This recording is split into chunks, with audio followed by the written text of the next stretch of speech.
Shalom. Je disais shalom, shalom. Shalom. Que le nom du Seigneur Jésus-Christ soit glorifié ce soir. Amen. Amen. Voilà, comme l'a dit le pasteur, je viens à peine d'arriver sur votre Paris, en provenance de Bruxelles, et je ne suis pas venu seul, je suis venu avec mon épouse, avec qui nous avons 4 enfants.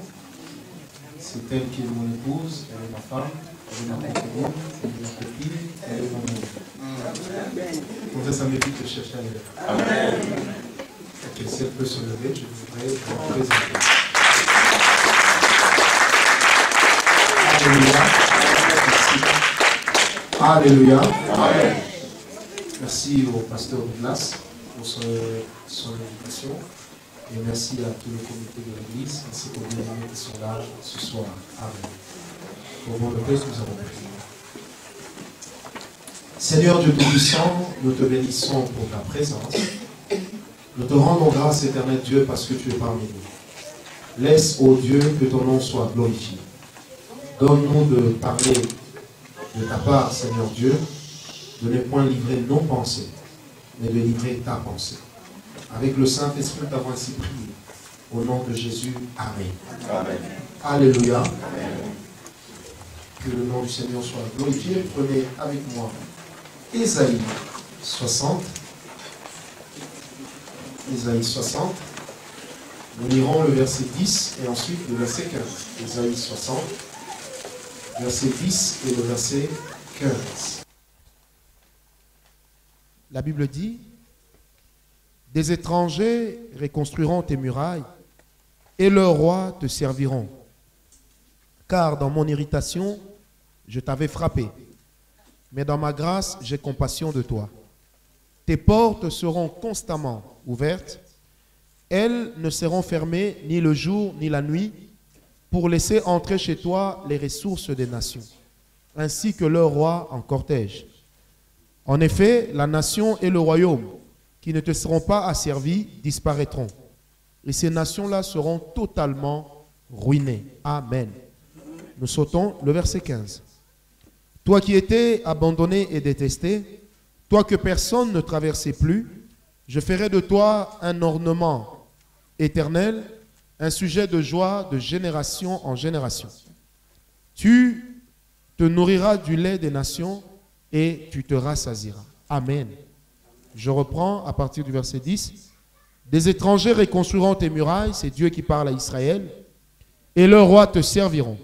Car dans mon irritation, je t'avais frappé, mais dans ma grâce, j'ai compassion de toi. Tes portes seront constamment ouvertes, et elles ne seront fermées ni le jour ni la nuit pour laisser entrer chez toi les ressources des nations, ainsi que leurs rois en cortège. En effet, la nation et le royaume qui ne te seront pas servis disparaîtront. Ces nations-là seront totalement ruinées. Verset 15. Toi qui étais abandonné et détesté, toi que personne ne traversait plus, je ferai de toi un ornement éternel, un sujet de joie de génération en génération. Tu te nourriras du lait des nations, tu te rassasieras. Amen. Ésaïe 61, le dernier passage. Ésaïe 61, verset 4. Ésaïe 61, verset 4. La Bible dit ceci: ils reconstruiront sur d'anciennes ruines, ils relèveront les décombres du passé. Ils rénoveront des villes dévastées, des décombres vieux de plusieurs générations. Amen. J'insiste. Ils rénoveront des villes dévastées, des décombres vieux de plusieurs générations. Amen. Vous savez ce que j'aime bien ce soir? J'aimerais dire à quelqu'un, nous allons parler sur les 3 étapes qui nous amènent à la restauration. On va mélanger à la fois un culte d'étude et la prière. Amen. 3 choses que nous pourrons faire, ou 3 choses à savoir pour atteindre le niveau de la restauration. Amen. Premièrement, Dieu est en train de parler à Israël. Et j'aime bien, le langage du Seigneur est clair. Il dit à Israël, au lieu même où tu avais été détesté. J'aime bien dans la version Louis II, on dit, au lieu même où tu avais été rejeté. Et que plus personne ne parcourait tes rues. c'est au même endroit, dit l'Éternel, que moi, Dieu, je te relèverai. Amen. J'aimerais d'entrée de jeu dire ceci à l'église de Jésus-Christ ce soir. Vous savez, des fois nous avons envie que le Seigneur nous amène plus loin et nous ne comprenons pas toujours pourquoi le Seigneur nous retient là où nous sommes. Amen. Vous savez, il n'y a point de gloire pour Dieu de nous amener très loin lorsque d'où nous venons, les gens ne savent pas encore ce que nous sommes devenus. Ne choisissez jamais de paraître au loin un éléphant alors qu'au-dedans, vous n'êtes que des souris. La politique de Dieu, c'est de nous donner une forme avant de nous laisser partir. Mais la politique des hommes, c'est de croire que quand le Seigneur prend son temps pour me donner une forme, c'est que je suis en train de prendre du retard. J'aimerais dire à l'église de Dieu ce soir, le Seigneur n'est jamais en retard. Même lorsque les autres semblent aller avant, même lorsque les autres semblent aller plus vite, le créneau avec lequel nous courons, ce n'est pas ce que les autres sont en train de faire, mais c'est ce que Dieu nous a dit qu'il ferait en ce temps-là. Alléluia. Vous savez, avec le Seigneur, il existe aussi le système de rattrapage. Mais la seule chose avec laquelle on ne négocie jamais sur terre, c'est le temps. Le temps, c'est la seule chose avec laquelle il faudrait composer. Il faudrait apprendre à s'entendre avec le temps pour réaliser ce que le Seigneur voudrait. Mais en dehors de ça, j'aimerais dire à quelqu'un ce soir, le mystère de la restauration est un mystère qui tient aussi compte du temps. Et ce n'est que dans le mystère de la restauration que le Seigneur est capable de combler non seulement un vide, mais d'accorder une récupération dans le temps. Alléluia. La première chose à savoir lorsque nous parlons de la restauration, c'est de savoir exactement ceci. Pour le savoir, nous allons nous poser 3 questions principales. La première des choses, c'est qu'est-ce que j'ai perdu? Qu'est-ce que j'ai perdu? Nous sommes toujours dans la première question. Qu'est-ce que j'ai perdu? Comment je l'ai perdu? Quand et où est-ce que je l'ai perdu? Amen. Qu'est-ce que j'ai perdu? Comment je l'ai perdu? Quand et où est-ce que je l'ai perdu? Vous savez, des fois, nous voulons que le Seigneur nous amène à un autre stade de bénédiction au moment où nous n'avons pas encore les racines qu'il faut pour tenir au mauvais jour. Vous savez, dans mon pays, le Congo, on est en train de voir des choses extraordinaires. Moi, je suis un observateur, je suis un analyste. Vous allez vous rendre compte d'une chose, le pasteur Papicho le sait, à chaque fois que quelqu'un fournit des efforts pour monter, il va monter. Mais aussi vite qu'il sera monté, aussi vite qu'il retombera. Le problème, c'est lequel? C'est que Dieu ne peut pas nous donner de la hauteur lorsque nous avons encore des pieds d'argile. Le Seigneur ne peut pas nous donner de diriger alors qu'on n'a pas encore assez appris. Le problème de l'Église aujourd'hui, ce n'est pas une affaire d'onction ni de grâce, mais c'est d'abord une affaire de maturité. C'est-à-dire les gens n'ont pas assez appris, mais ils sont pressés d'agir. Alléluia. C'est comme ça que dans notre continent, excusez-moi de parler beaucoup d'Afrique, je suis africain, c'est comme ça que dans notre continent, vous allez vous rendre compte que nous sommes le seul continent au monde où les gens font le stage à la tête de l'État. Ça veut dire dans le CV de la personne, peut-être être chef de l'État, c'est la deuxième fonction de sa vie. Amen. Et au fil du temps, les journalistes et tout le monde nous dira, le chef de l'État est en train d'apprendre, ou le Premier ministre apprend. Le problème, c'est lequel? C'est que pendant qu'il est en train d'apprendre, le temps ne l'attend pas. Il va accumuler des erreurs.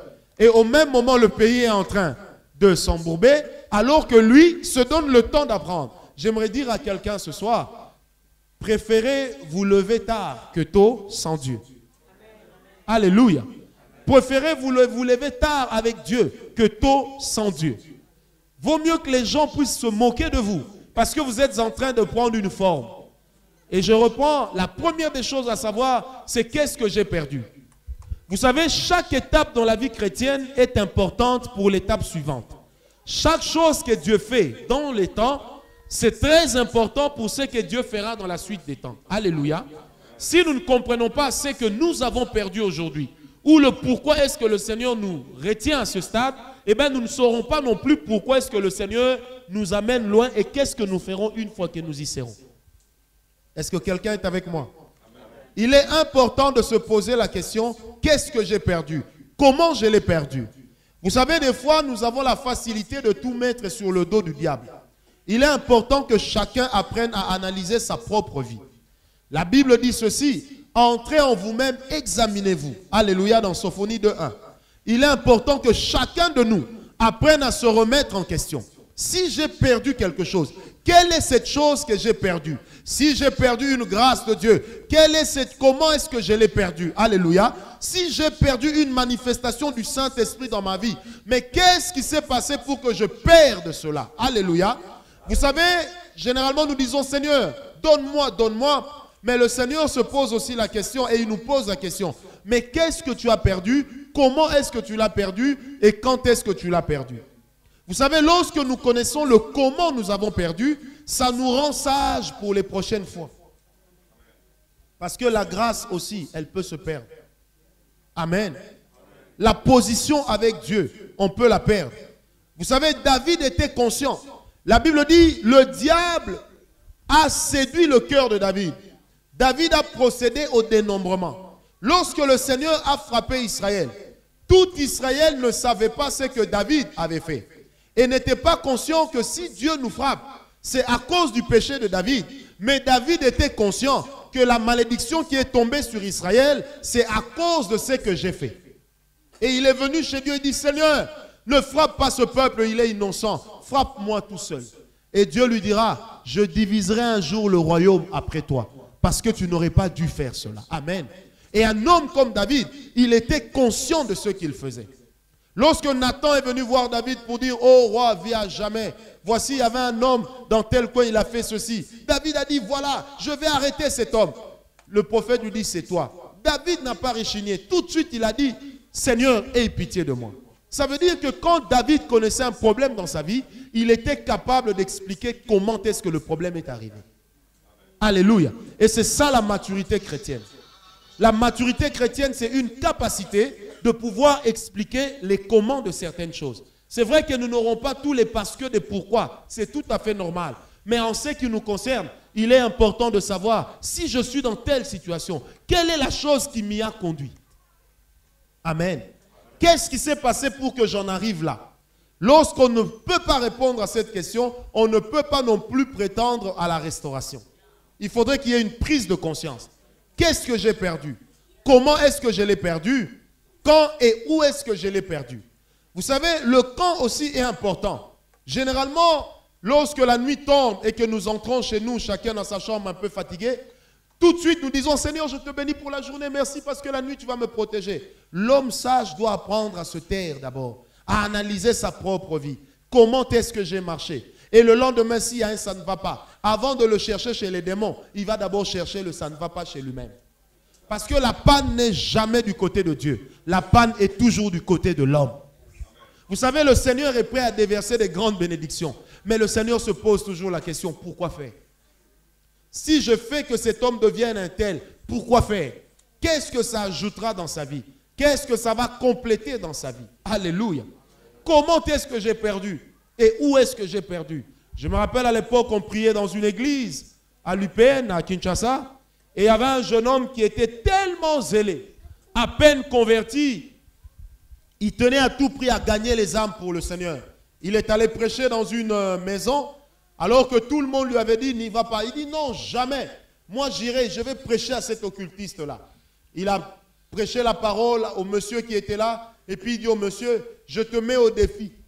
Donne-moi ta bague de la rose-croix, je vais détruire ça. Tu verras que le nom de Jésus est grand. Le monsieur lui dit, tu es encore jeune, tu ne sais pas ce que tu fais. Alors le frère, tellement zélé, lui dit, non, non, non, je suis converti déjà, j'ai l'onction. Aujourd'hui même, Dieu peut tout faire avec moi. Oui, ça c'était le zèle, mais ce n'était pas la foi. Parce que la foi tient compte des réalités spirituelles. Alors qu'est-ce qu'il a fait? Il a pris la bague du monsieur, après l'avoir bien cogné avec des pierres, il l'a jeté à la poubelle. Quand le jeune homme est sorti de la maison de ce monsieur, au fur et à mesure qu'il s'éloignait de la maison, il ressentait une chaleur extraordinaire dans son corps et il a commencé à se déshabiller. Jusqu'à rester complètement dévêtu et au coin, il a commencé à parler tout seul. Le frère est devenu fou. Et à l'époque, c'était un scandale. Ceux qui étaient convertis, nouvellement, se sont dit, mais non, mais comment Dieu ne l'a pas protégé? Mais qu'est-ce qui s'est passé? Mais finalement, est-ce que le nom de Jésus est-il assez puissant pour nous protéger? Mais la réponse était simple. Le nom de Jésus est assez puissant pour le protéger. Mais ce n'est pas Jésus qui l'avait envoyé là-bas. Amen. Ça veut dire que plus tard, il était capable de savoir qu'est-ce qui s'est passé et où est-ce que j'ai perdu ma couverture spirituelle. À chaque fois que nous sortons des principes de Dieu, nous sortons aussi de la couverture de Dieu. À chaque fois que nous sortons de ce que le Seigneur nous a dit, nous sortons aussi de la protection divine. Amen. J'ai envie de dire ce soir à quelqu'un qui m'écoute, vous savez, si vous voulez bénéficier de la protection divine, vous devez rester dans le giron où la protection divine fonctionne sur vous. Vous n'allez jamais demander à l'armée française de vous protéger en Russie. Ce n'est pas son territoire. Quelqu'un m'a compris? Alléluia.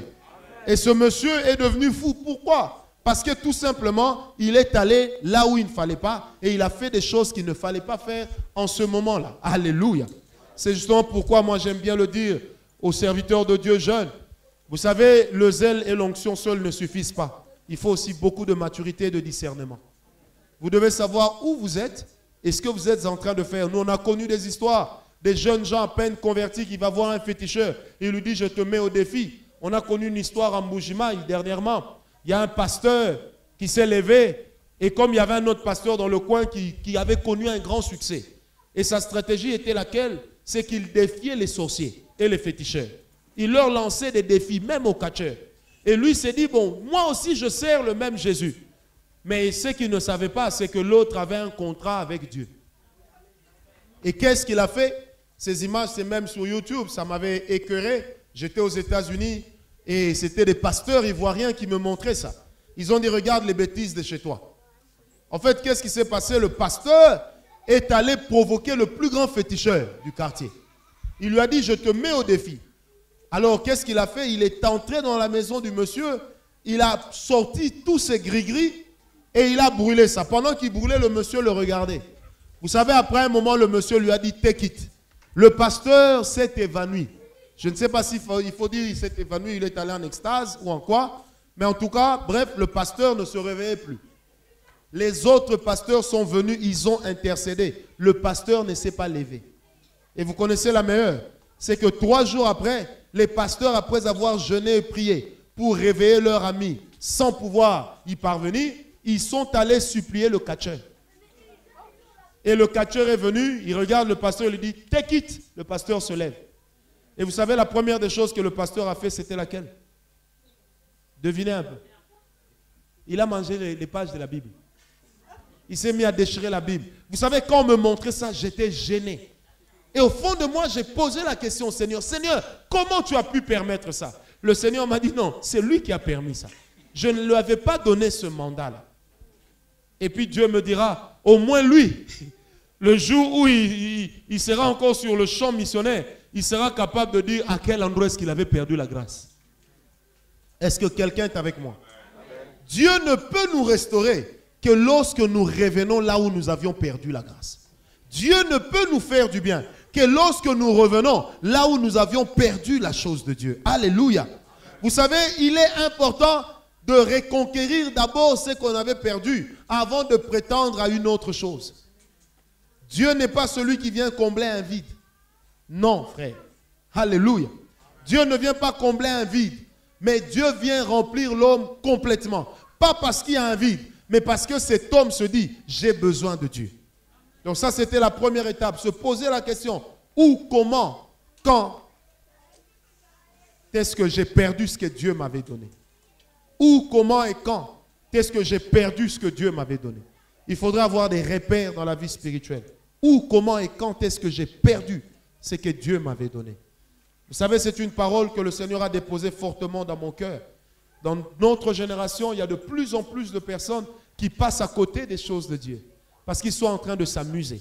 Et la grâce, comme la Bible dit que Dieu, le Seigneur ne se répand ni de ses dons ni de ses grâces, il arrive que généralement nous soyons floués, qu'on ne comprenne pas ce qui s'est passé.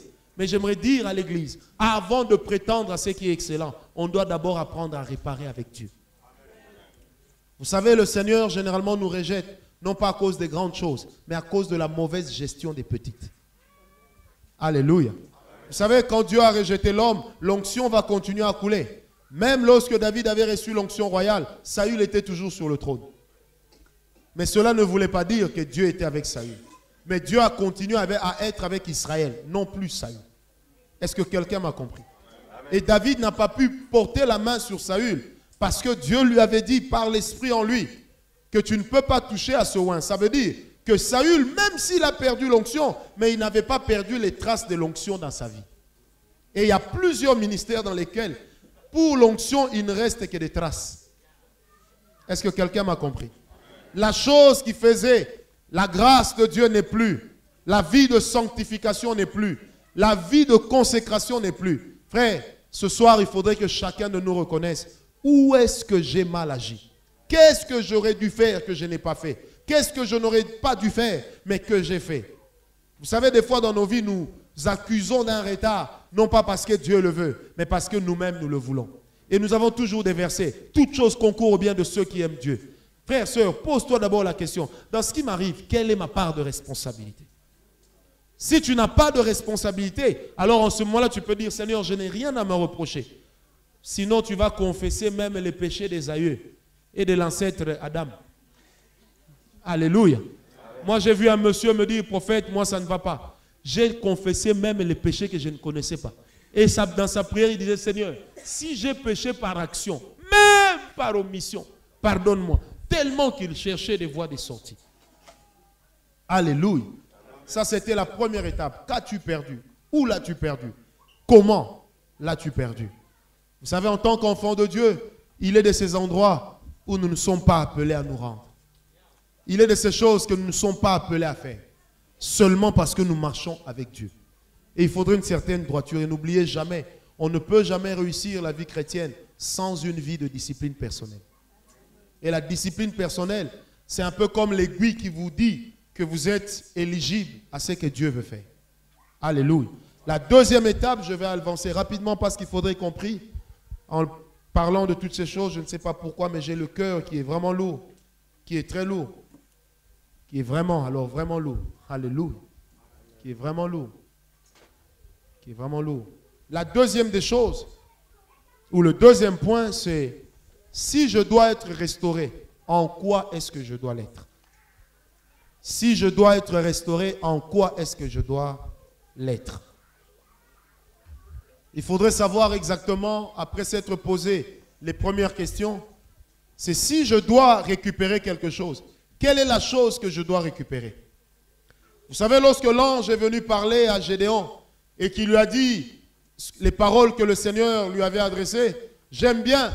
Gédéon a dit, mais si Dieu est avec nous, où sont passés ces prodiges desquels nos pères nous ont parlé? Il dit, où sont passés ces prodiges lorsque nos pères nous ont raconté que Dieu avait séparé la mer Rouge en deux? Où sont passés ces prodiges? Ça veut dire que Gédéon avait des repères clairs. Nous reconnaissons Dieu par ce qu'il fait. Alléluia. Et Asaph a dit au Seigneur, Seigneur, lorsque je vois le méchant prospérer, une question est dans mon cœur. Seigneur, j'aime bien, il dit, nous ne voyons plus nos signes. Nous ne voyons plus nos signes. C'est que Asaph savait reconnaître les signes de Dieu. Asaph avait une certaine dimension d'intimité avec Dieu. Asaph avait la possibilité d'aller chez Dieu et de toucher le cœur de Dieu d'une manière particulière. Amen. En fait, Asaph connaissait son Dieu. Et j'aime bien, à un moment, il dit, Seigneur, mais quand j'entre dans ta présence, je vois la fin des ennemis. En fait, ce qui était la fin des ennemis devenait le début pour Asaph. Alléluia. Quand j'entre dans ta présence, je vois la fin des ennemis. Et dans le psaume 84, verset 5, le roi David dira ceci, quand j'entre dans ta présence, je paraphrase, je trouve dans mon cœur des chemins tout tracés. Ça veut dire que même si j'ai l'impression de n'être pas en train d'aller de l'avant, mais je sais que quand j'entre dans ta présence, au moins je suis capable de reconnaître que je ne tourne pas en rond. Est-ce que quelqu'un est avec moi? Et là, je voudrais parler d'un temps d'incubation. Vous savez, il y a des temps où lorsqu'on va en marche avec Dieu, le Seigneur peut même vous faire disparaître de la scène. Mais ça ne veut pas dire que le Seigneur vous a rejeté. Ça veut tout simplement dire que le Seigneur est en train de vous préparer à autre chose. Vous savez, dans la vie de l'aigle, on raconte ceci, que dans la vie de chaque aigle, il y a un moment où il monte dans le creux de la montagne et lorsqu'il y arrive, qu'est-ce qu'il fait? Il perd ses ailes. il perd ses ailes pendant 10 jours. L'aigle n'est vu de personne. Et il se cache de tous les oiseaux. Pourquoi? Parce que c'est un temps de recueillement. Alléluia. Parce que c'est un temps où il est seul. Et il est en train de refaire ses ailes. Vous savez, j'aimerais dire à quelqu'un, c'est vrai que c'est mauvais d'aller combattre Goliath avec l'armure de Saül. C'est vrai. Mais j'aimerais aussi dire que dans la vie de David, il a rencontré 3 générations de Goliath. Mais les 3 générations de Goliath n'ont pas été combattues de la même manière. Il n'y avait que le premier Goliath qui avait été battu avec une pierre et une fronde. Les 2 autres Goliaths étaient battus, eux, avec des épées. Alléluia. Parce qu'ils avaient tous la même force, mais il fallait des stratégies différentes. Or, ces genres de choses, on les acquiert dans la présence de Dieu. Alléluia. Il est important de passer un temps d'incubation, de passer un temps où on est seul avec Dieu. Oh, j'aimerais dire à quelqu'un ce soir, le fait que tu sois en train de passer par le désert, ça ne veut pas dire que le temps s'est arrêté. Le fait que rien ne marche dans ta vie, ça ne veut pas dire que Dieu t'a abandonné. Mais ça veut tout simplement dire que Dieu est en train de te préparer à autre chose. Seigneur, je dois être restauré, mais j'aimerais savoir en quoi est-ce que je dois l'être. Alléluia. Si j'ai perdu un don spirituel, je dois récupérer ce don avant d'aller à autre chose. Vous savez, le Seigneur ne vous conduira jamais avec une pensée en vous-même de quelque chose qui n'a pas été bien accompli. Amen. Le Seigneur ne vous amènera jamais dans une chose extraordinaire lorsque la chose la plus simple, vous n'avez pas été capable de la faire.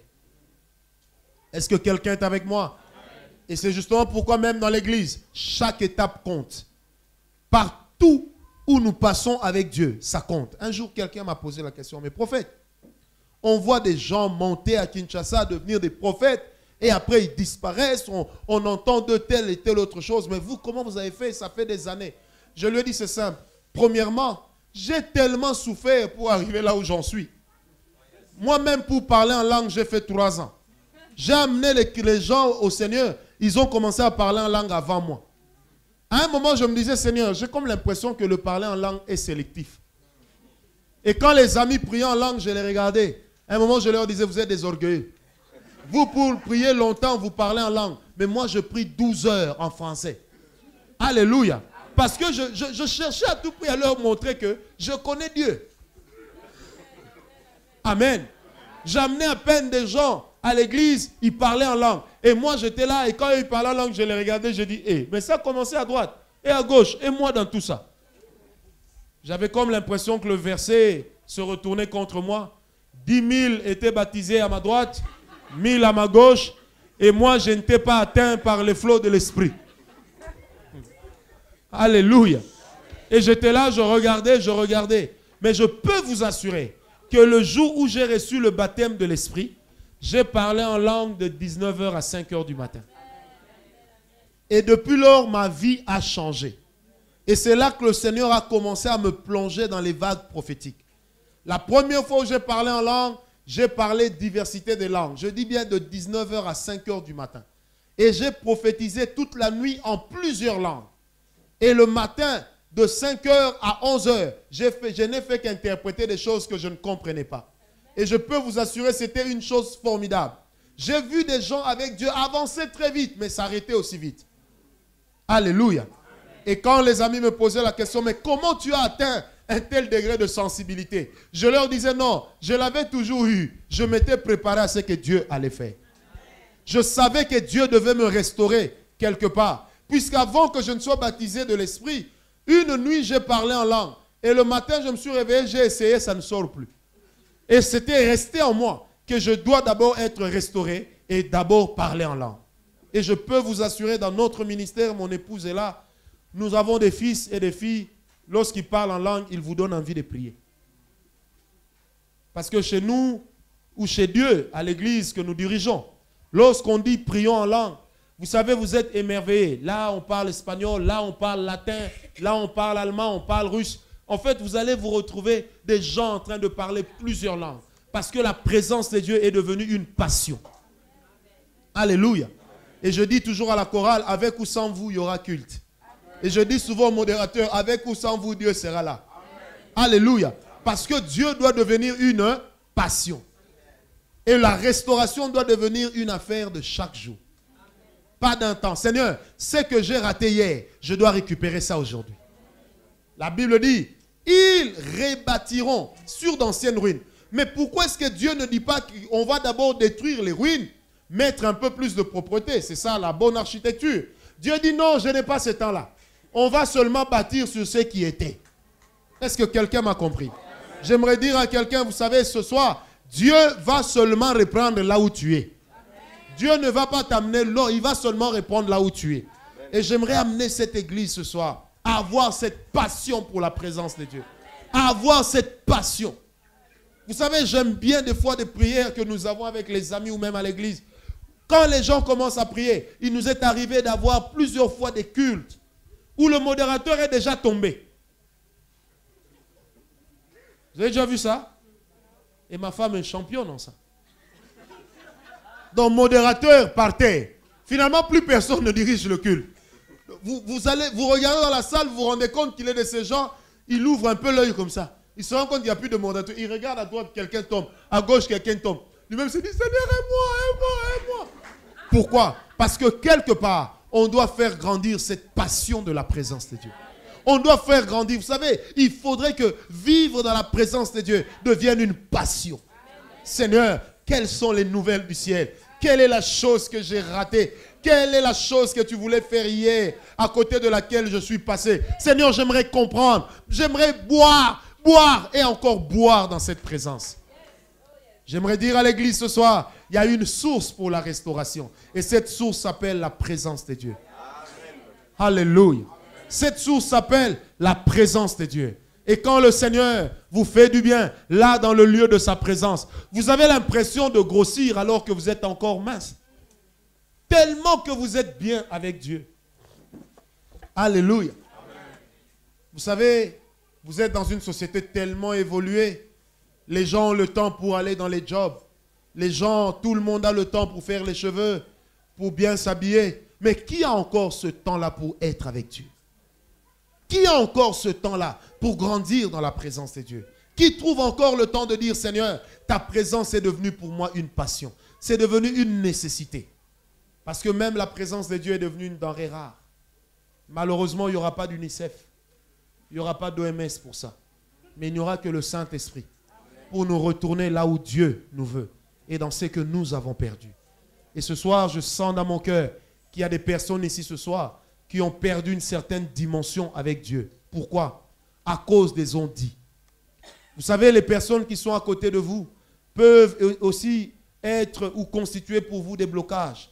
Les personnes qui sont à gauche et à droite peuvent constituer des blocages. Vous savez, quand je parle de la vie chrétienne qui est une vie de discipline personnelle, ça ne veut pas seulement dire qu'on ne doit pas s'adonner au péché, mais ça veut aussi dire qu'on doit commencer par discipliner nos oreilles pour ne pas écouter n'importe quoi. On doit aussi discipliner nos bouches pour ne pas intervenir dans n'importe quoi. Et on doit aussi discipliner nos yeux pour ne pas regarder n'importe quoi. La Bible dit dans Proverbe 4, à partir du verset 23, « Garde ton cœur plus que toute autre chose, car c'est en lui que se trouvent les issues de la vie. » Et juste après, la Bible dit, « Marche, que tes paupières ne se clignent ni à gauche ni à droite. » Pourquoi ni à gauche ni à droite? C'est que Dieu savait qu'il est de ces choses qui allaient se passer à gauche et d'autres choses à droite. Mais Dieu dit, ce qui n'est pas ton problème, ne t'en occupe pas. Amen. Un jour, un ami est venu me voir, il dit, tu as appris que tel pasteur est tombé dans l'impudicité. Je l'ai regardé calmement, j'ai dit, est-ce que c'est mon affaire? Je ne l'ai pas appelé au ministère. Il ne me sert pas. Est-ce que ça me regarde? J'ai dit, ça c'est son affaire avec Dieu. Il dit, prions, arrête un peu, ça c'est de la distraction, prions.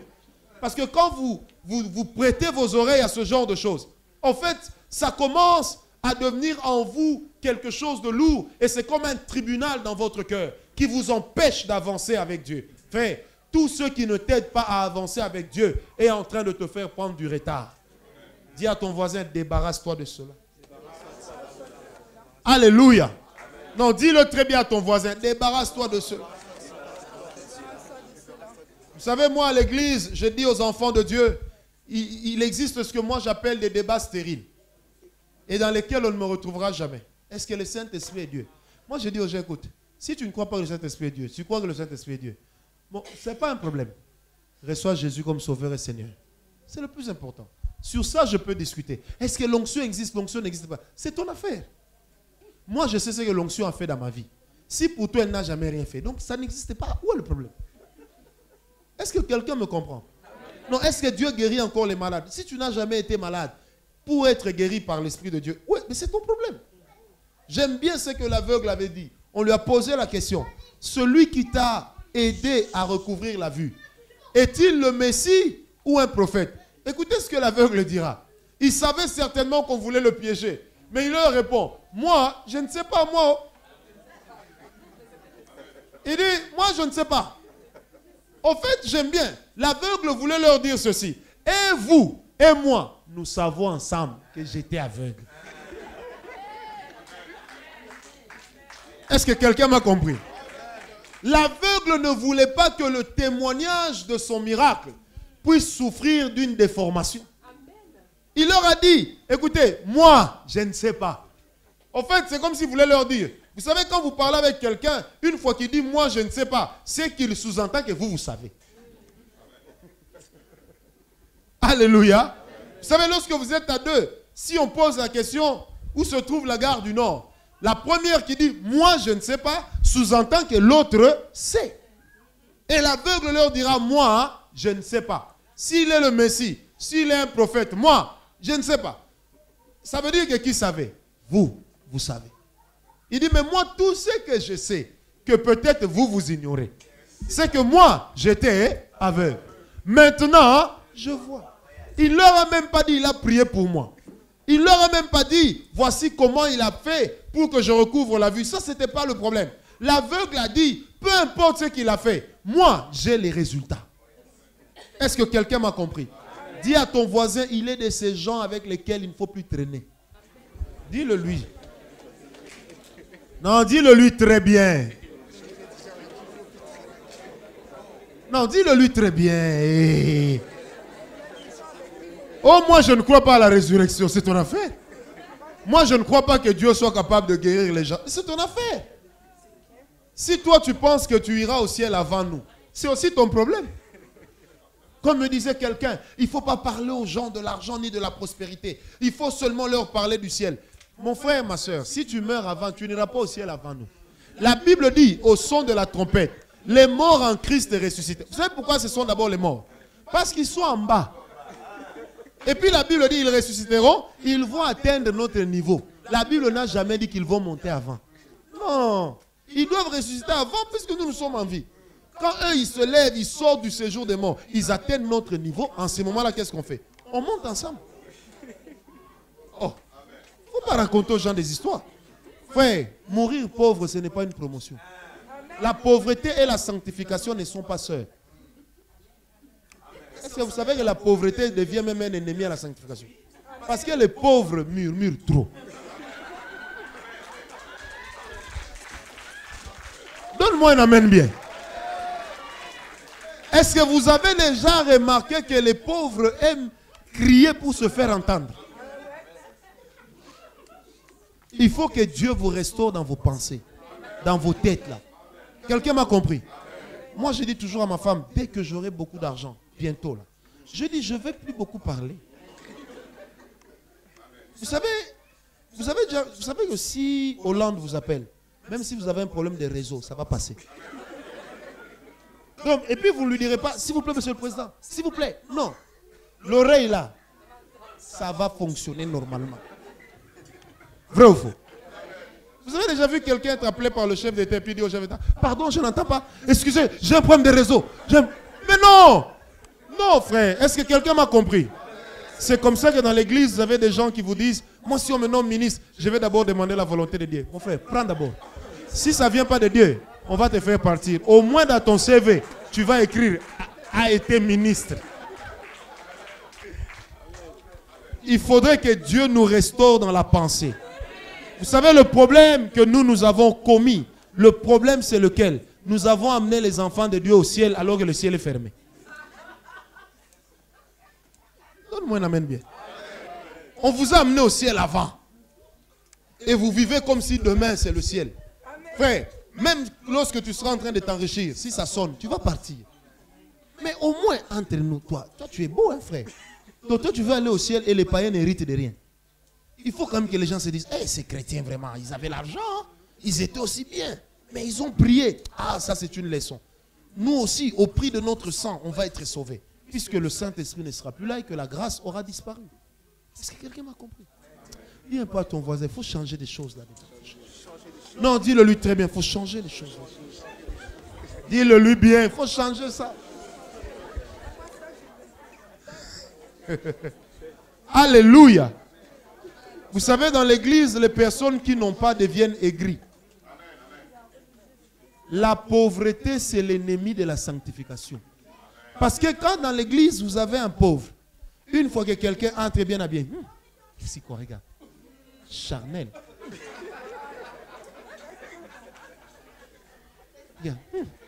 Regarde comment il est. Et ça ne lui va même pas. Et qui t'a dit que toi, ça t'ira? Vous les gens puissamment, vous cherchez l'argent, vous cherchez l'argent. Quand on aura besoin de loyer ici, ce ne sera pas la prière qui va payer. C'est l'argent. C'est pourquoi dans l'église, on a des prières de pauvreté. Seigneur, aveugle les bailleurs, comment voulez-vous que Dieu devienne injuste? Il doit entrer dans ses droits. Kontoromo Shantara Baba. Oh yeah Baba. Kondoro Baba Yekaya Baba. Seigneur, qu'il m'oublie. Qu'il t'oublie pour te mettre où? Est-ce que quelqu'un m'a compris? Il faudrait qu'on soit restauré là-dedans. Donne-moi un amen bien. Il faudrait être restauré là-dedans. Moi, je parle librement, je suis prophète. Si vous n'êtes pas d'accord, ça n'engage que vous. Mais même si après vous débattez, vous dites non, il n'aurait pas dû dire ça. Je l'aurais déjà dit. Ce n'est pas un problème. Au moins, vous savez ce que j'en pense. Un jour, j'ai dit à l'église, voilà, j'ai entendu un pasteur à la télévision dire, oh, j'essaie un peu d'imiter, de franciser la tonalité. Vous allez voir que des églises où quand le premier ministre vient, on le fait asseoir devant. Non, frère, c'est l'église de Dieu. Il doit s'asseoir derrière. Ce type n'a rien compris. Quand le premier ministre vient, donnez-lui la place là devant. Comment ça? Si... Comment s'appelle votre premier ministre? Héros, même s'il ne pèse pas. S'il vient ici, vous savez combien de personnes seront évangélisées rien que par sa présence? Hein? Il y a des gens qui viendront prier ici seulement parce qu'ils ont appris que le premier ministre était là. Vrai ou faux? Maintenant, le premier ministre, vous allez le cacher là au fond. Non, mettez-le devant, qu'on le voit très bien. Est-ce que je peux ouvrir une parenthèse? Et si l'église a besoin d'argent, ces jours-là, improvisez. Faites l'appel de fonds. Vous savez que c'est Dieu qui a commencé l'appel de fonds dans la Bible. Il a dit à Israël, quand vous allez quitter l'Égypte, demandez aux Égyptiens de vous donner de l'or. Ça, ce n'est pas l'appel de fonds. Alléluia. Alléluia. Est-ce que quelqu'un m'a compris? C'est Dieu qui a commencé l'affaire. Ce n'est pas nous. Donne-moi un amen bien. Ce n'est pas une invention de ce siècle. Dieu a dit, avant de quitter l'Égypte, dites aux Égyptiens de vous bénir. Qu'ils vous donnent de l'or, qu'ils vous donnent des richesses. Allez me rendre un culte dans le désert. Dites-leur ça. Ils ont donné oui ou non? La Bible dit, même Pharaon a ordonné. Mais qui avait dit à Pharaon qu'il faut donner? Moïse. Ce n'est pas l'appel de fond. Donne-moi un amen bien. Dis un peu à ton voisin, il faut changer des choses là-dedans. Dis-le lui très bien. Ah, dis-le lui très bien. Souris aussi. Ah! Alléluia. Il faut que certaines choses changent. Et cela au nom de... Parce que l'église doit être une force. Un jour, j'ai dit quelque part, l'église n'a jamais perdu sa force. Mais l'église n'est tout simplement pas consciente de sa force. Vous savez, un jour comme ça, d'une manière anodine, à la télévision à Kinshasa, il y avait des tensions entre l'église et l'État. Et je suis intervenu et j'ai donné une petite pensée. J'ai dit, vous savez, aujourd'hui, les brasseries organisent des concerts mondains un peu partout. Or, dans notre pays, nous avons à peu près, entre guillemets, 90% de chrétiens. Imaginez que prêtres, pasteurs, évangélistes et consorts, on se mette tous d'accord pour dire nous boycottons Coca-Cola. Est-ce que vous me comprenez? Nous boycottons de prendre le coca pendant une semaine. Quelle perte ça sera pour eux. Ça les obligera à négocier, vrai ou faux? Mais pourquoi est-ce que nous ne sommes pas capables de telles actions? Parce que nous ne sommes pas conscients de notre force. Vous savez, la grâce, c'est la gratuité. Mais la grâce aussi n'est pas que la gratuité. Certaines dimensions de grâce, pour y accéder, il vous faudrait d'abord au préalable accéder à un autre niveau de compréhension. Est-ce que quelqu'un m'a compris? N'allez pas vers la grâce comme c'était une poubelle où vous pouvez aller tout jeter. Non. Il faut que ça change au nom de Jésus. Et la troisième des choses sur laquelle j'aimerais parler, c'est là que je vais terminer, dans la restauration, c'est que quand le Seigneur restaure l'homme, il lui accorde toujours le bénéfice en tenant compte du temps. Je vais expliquer. Lorsque la restauration arrive dans la vie d'un chrétien, s'il avait perdu 10 €, le jour où le Seigneur le restaure, le Seigneur commence d'abord par lui donner 10 €.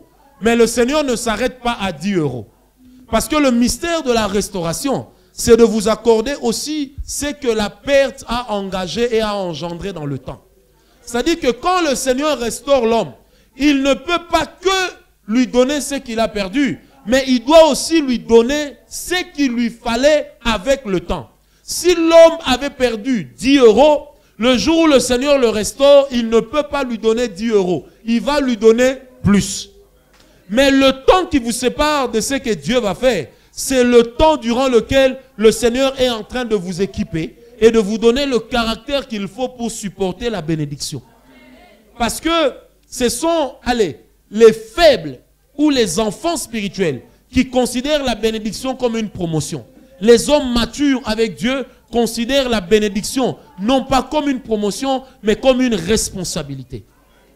Les personnes qui se vantent de la promesse de Dieu n'en connaissent pas encore la valeur. Ceux qui comprennent la promesse de Dieu, ils ont l'habitude de dire, c'est une responsabilité énorme que Dieu me donne. Et plus il vous promet, plus grand il sera avec vous du point de vue exigence. Est-ce que quelqu'un m'a compris?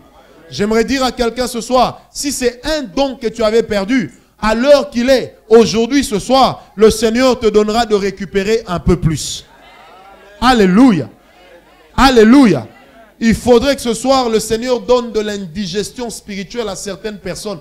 Non pas parce qu'elles vont vomir ce que Dieu leur a donné, mais parce qu'il leur faudra du temps pour que ce que Dieu leur donne soit absorbé. Parce que nous n'avons pas reçu l'esprit à moitié, mais nous avons reçu l'esprit totalement. Et l'esprit avec lequel nous marchons n'est pas le jumeau de l'esprit de la création, mais c'est le même esprit. Alléluia. C'est le même esprit qui a conduit les animaux vers Adam et qui a demandé à Adam de leur donner des noms. Et j'aimerais ce soir dire à quelqu'un que le nom que tu donneras à ton ennemi, c'est par ce nom-là que désormais il répondra devant toi. Est-ce que quelqu'un m'a compris?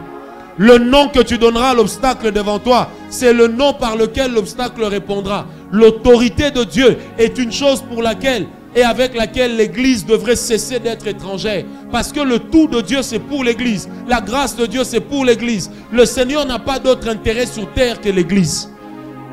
Est-ce que quelqu'un m'a compris?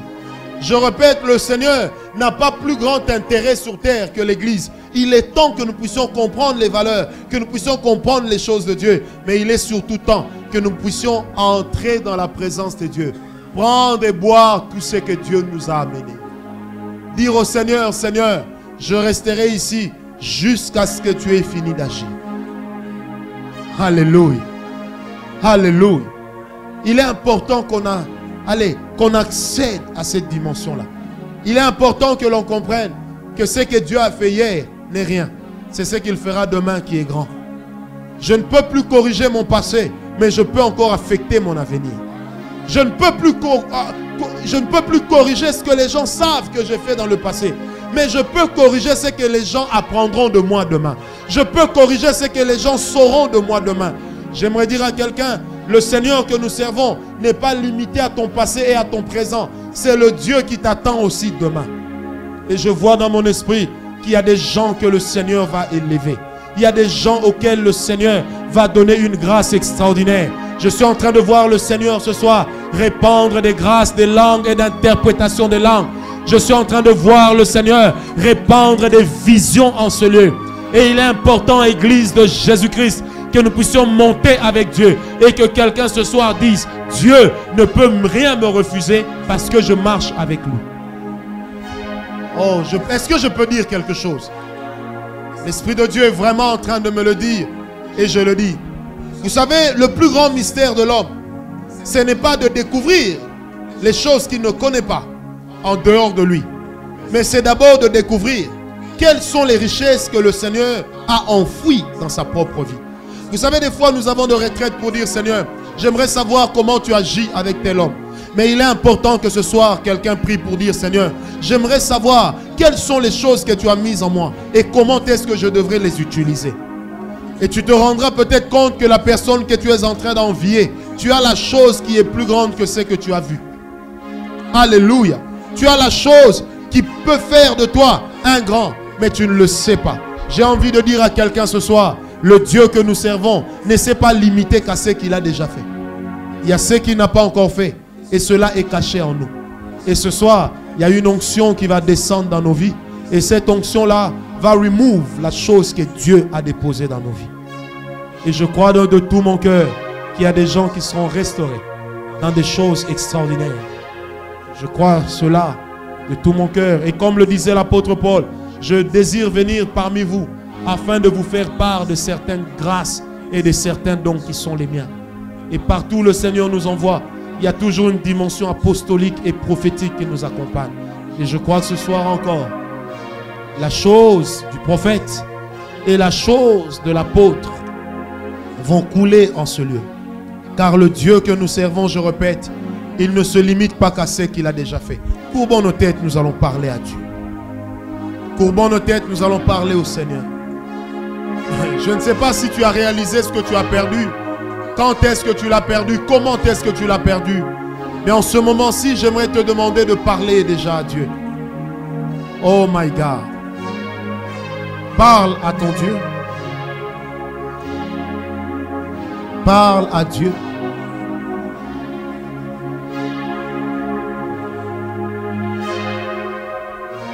Je sens une telle présence de Dieu ici.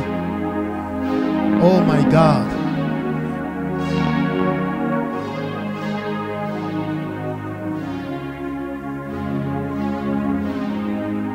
Il est de ces personnes qui pleurent alors qu'elles devraient arrêter de le faire.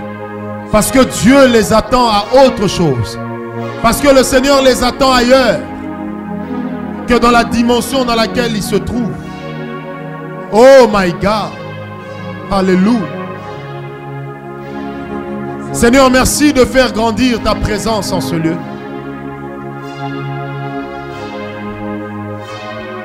Merci de faire croître ta présence en ce lieu. Merci pour toutes ces choses extraordinaires. Oh my God, my God, my God.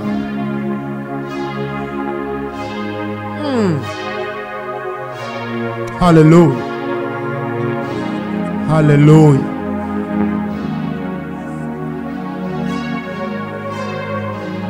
Non, j'aimerais que tu parles à Dieu avec acharnement. Que tu parles au Seigneur avec acharnement.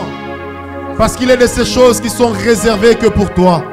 Et ce soir, tu devrais les posséder. Ce soir, tu devrais les acquérir. Alléluia. Jesus. Alléluia.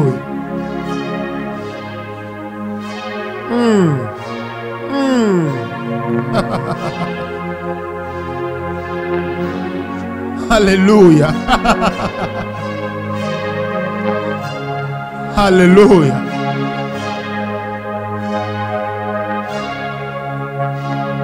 Si tu crois qu'il y a une dimension spirituelle que tu as perdue, lève-toi déjà là où tu es pendant que tu pries et lève tes deux mains dans la présence de Dieu.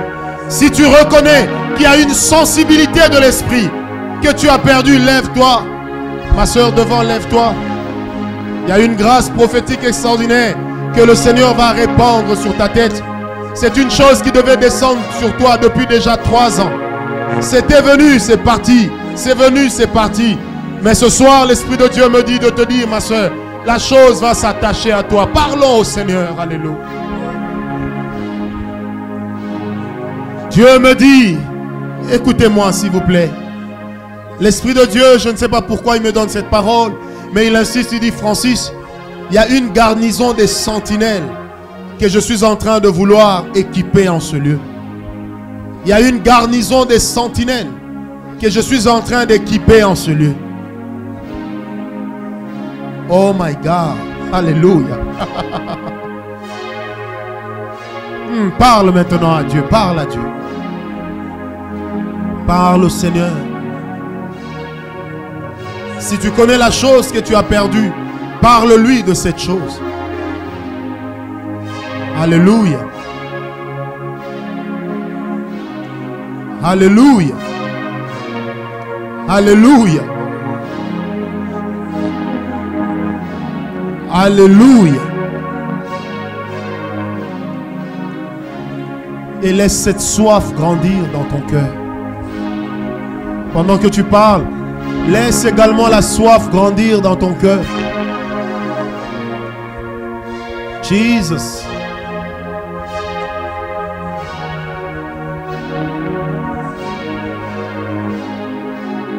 Alléluia. Oh, alléluia. L'Esprit de Dieu me parle de beaucoup de choses et de plusieurs personnes en ce lieu.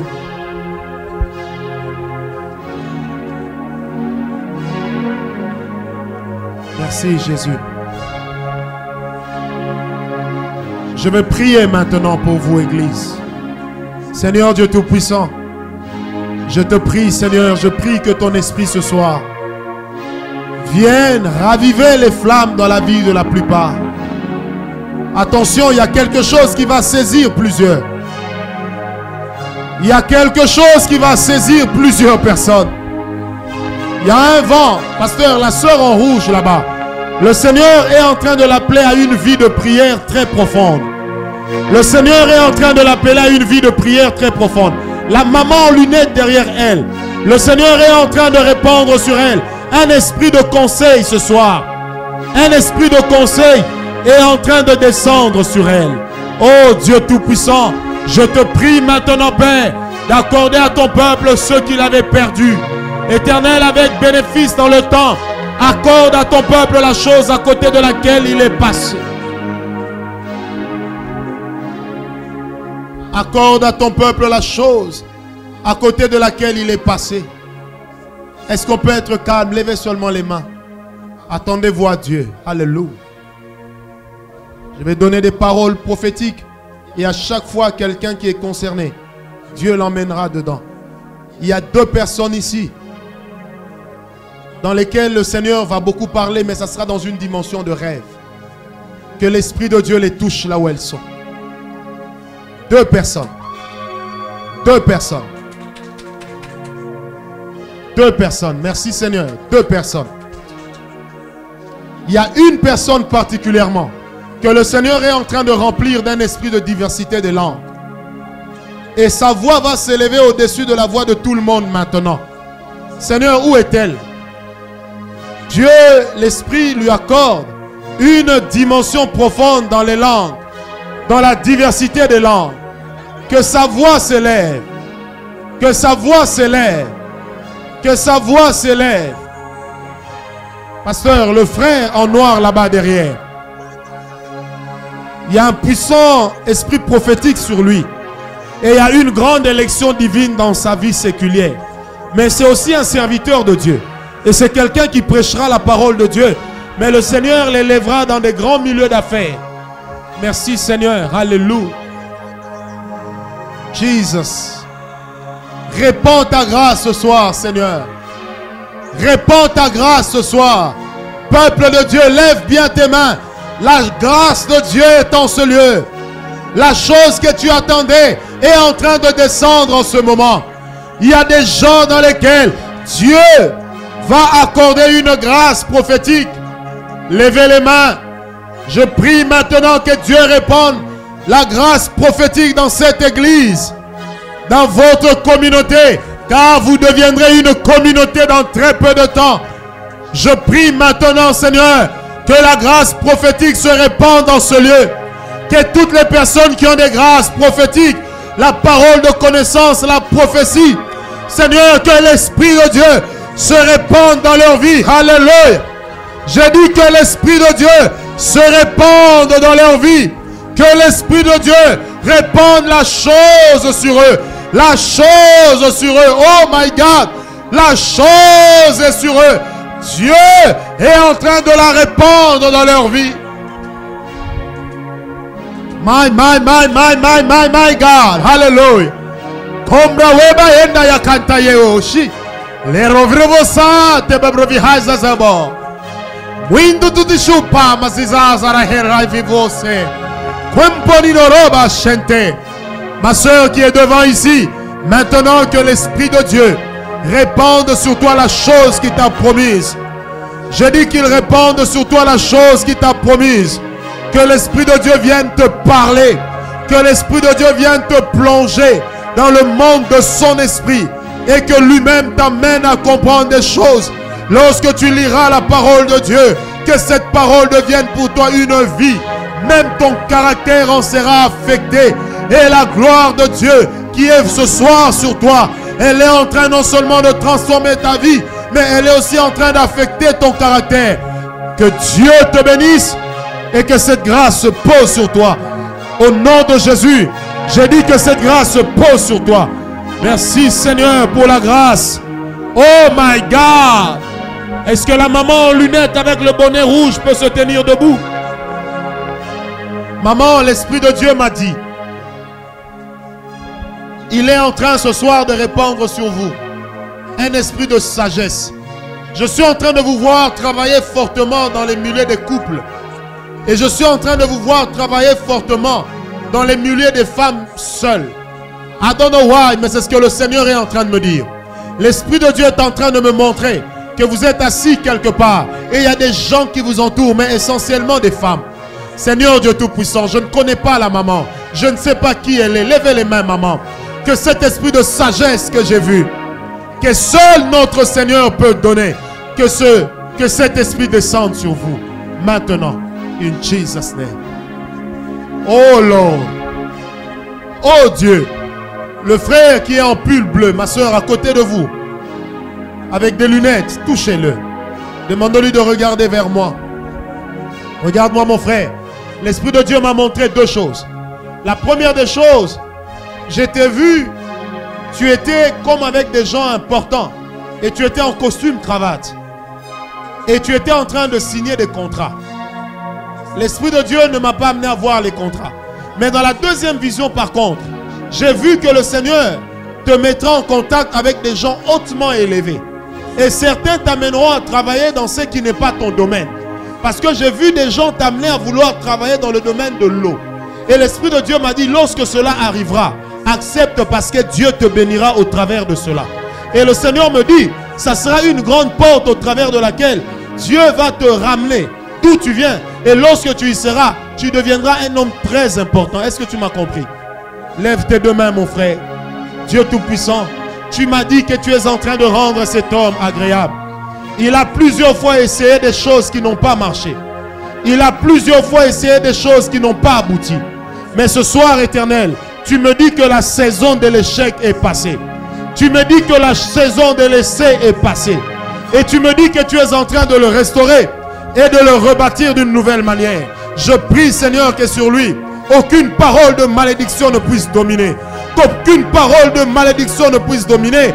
Mais au contraire, que l'esprit qui est sur lui l'amène à dominer sur ceux avec lesquels il va traiter. Au nom de Jésus. Oh my God, merci Seigneur pour cette présence. Est-ce que toute l'église peut se tenir debout? Il y a une telle présence de Dieu en ce lieu. Oh my God. Église, tenez-vous seulement debout. Avec la permission du pasteur, je vais faire cette prière. Maman Sylvie, soyez aussi prête parce que Dieu va vous bénir maintenant. L'Esprit de Dieu me dit ceci. Il y a des gens sur lesquels il y a une forte bénédiction financière qui est en train d'arriver. Cette église, Dieu va vous accorder, pasteur, une grande grâce financière. Il y a plusieurs personnes qui vont sentir la grâce de Dieu sur leurs mains. Montre-moi tes mains, s'il te plaît. Que tes mains regardent vers la chair, l'estrade. Il y a plusieurs personnes qui vont recevoir de Dieu une grâce financière. Je ne dis pas que tout sera facile, mais je dis tout simplement que tu ne travailleras plus en vain. Il y a 14 personnes. J'ai dit 14 personnes sur lesquelles cette grâce est en train de descendre. Mon épouse est en train de traverser la salle et de compter 14 personnes. Des hommes et des femmes sur les mains desquelles la grâce financière va descendre. Des mains qui vont se mettre à trembler. Des mains qui vont se mettre à trembler, à battre dans tous les sens. C'est l'avant-dernière prière que je fais ce soir. Seigneur Dieu Tout-Puissant, répands cette grâce financière dans l'église. Tu m'avais dit de dire à ton serviteur, pasteur Douglas, qu'il n'allait plus connaître des problèmes d'argent. Tu m'avais dit de dire à ton serviteur que tu as entendu ces prières concernant la bénédiction financière de ceux qui marchent avec lui.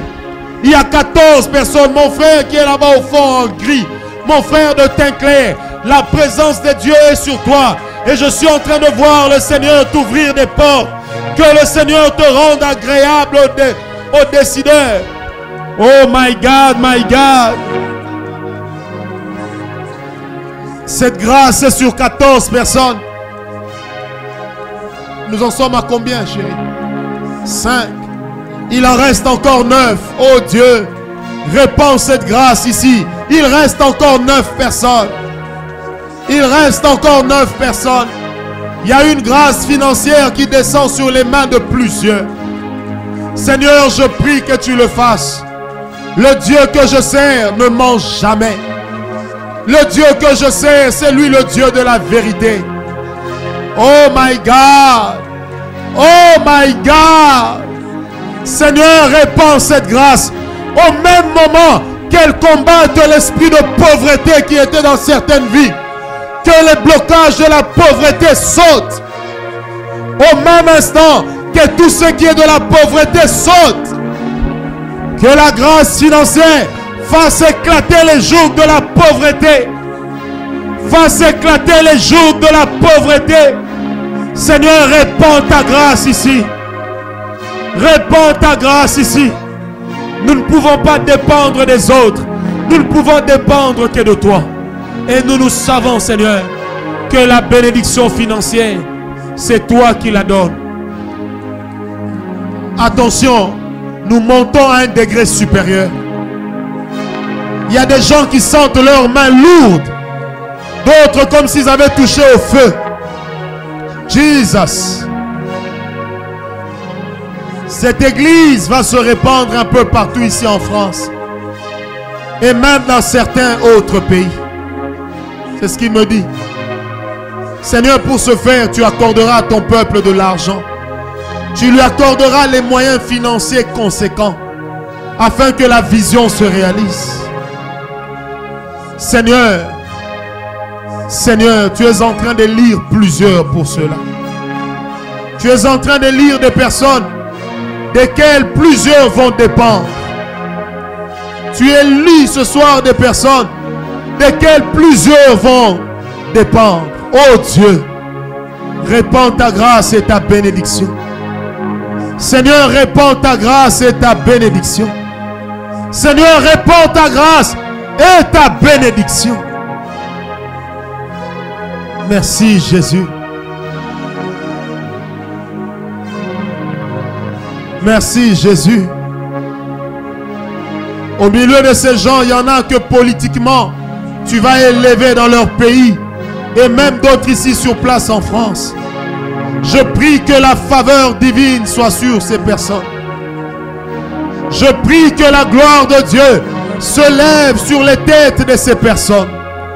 Que le Dieu de paix, que le Dieu de l'excellence le leur accorde. Oh my God. Église, écoutez-moi. Si on peut arrêter la musique, pasteur. Ne soyez pas distraits par l'autre musique.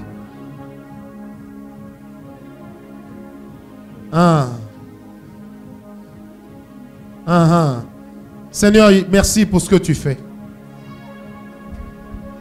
Merci pour ce que tu fais. Il y a 3 personnes ici ce soir qui ont un appel au service de Dieu.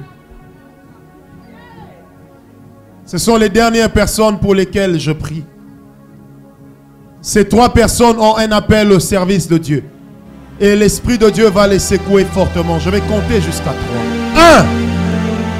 Merci parce que cette grâce arrive. 2. Merci parce que cette grâce est en ce lieu. Et 3. Merci parce que tu es en train de te saisir de ces personnes. Elles sont au nombre de 3. J'en ai vu 2. Seigneur, j'en ai vu 2. 1, 2. Seigneur, je veux voir le reste. Je veux voir le reste, Père. 3 personnes, éternel Dieu. Que le ministère que nous exerçons ce soir en ce lieu puisse avoir un impact extraordinaire sur leur vie. Je veux voir la dernière de ces personnes. J'en ai vu 2. Je veux voir la dernière de ces personnes, Seigneur. Où est-elle? Nous sommes calmes, s'il vous plaît, maintenant. J'attends la dernière de ces personnes qui a l'appel de Dieu dans sa vie. Et l'Esprit va le secouer fortement. Et après cela, je remettrai le micro. Tu ne m'as pas demandé d'imposer les mains à quelqu'un ce soir. Non, tu ne m'as pas dit ça. Ok. Ok. Merci Seigneur.